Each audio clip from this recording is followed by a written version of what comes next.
இது வரைக்கும் எத்தனை வாடகை வீட்டுல நீங்க இருந்திருப்பீங்க? நான் சென்னை வந்து 4 வருஷம் ஆச்சு. ஒரு 5, 6 வருஷம் 6 வீடு மாறியாச்சு. 21 வாடகை வீட்டுக்கு நாங்க மாறிடுவோம். ஓகே. 21 வீட்லையுமே ஆரம்ப காலங்கள்ல வந்து வசதி பற்றாக்குறையா இருக்கும், அப்புறம் வாடகை பற்றாக்குறையா இருக்கும்.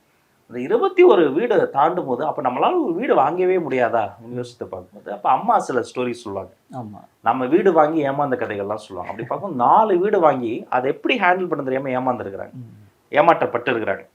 அப்புறம் நான் வளர்ந்து இலங்கைக்கு போய் வேலை பார்த்துட்டு வந்து மீடியாவுக்கு வந்து புதிய தலைமுறையில் ஆயுதம் செய்வோம்னு இன்னைக்கு ஆளாளுக்கு லாக் பண்றீங்கல்ல, நான் தான் முதல் லாகர் தமிழ்ல ஆயுதம் செய்வோம். 1 வருஷம் சயின்ஸ் பேஸ்டு லாக் ஷோ. நான் பேசுற நிகழ்ச்சிகள்ல சயின்ஸை வந்து என்ன அறியாம இது வந்து வந்துடும். ஏன்னா நான் ஒரு இன்ஜினியரிங் ஸ்டூடெண்ட். ஸோ இலங்கையில வேலை பார்த்துட்டு இங்க திரும்ப வந்து தமிழ் பேச்சு எங்கள் மூச்சுன்னு ஒரு நிகழ்ச்சி விஜய் டிவில, அதுல வந்து 38 மாவட்டத்துல இருந்து கலந்துக்கிட்டாங்க.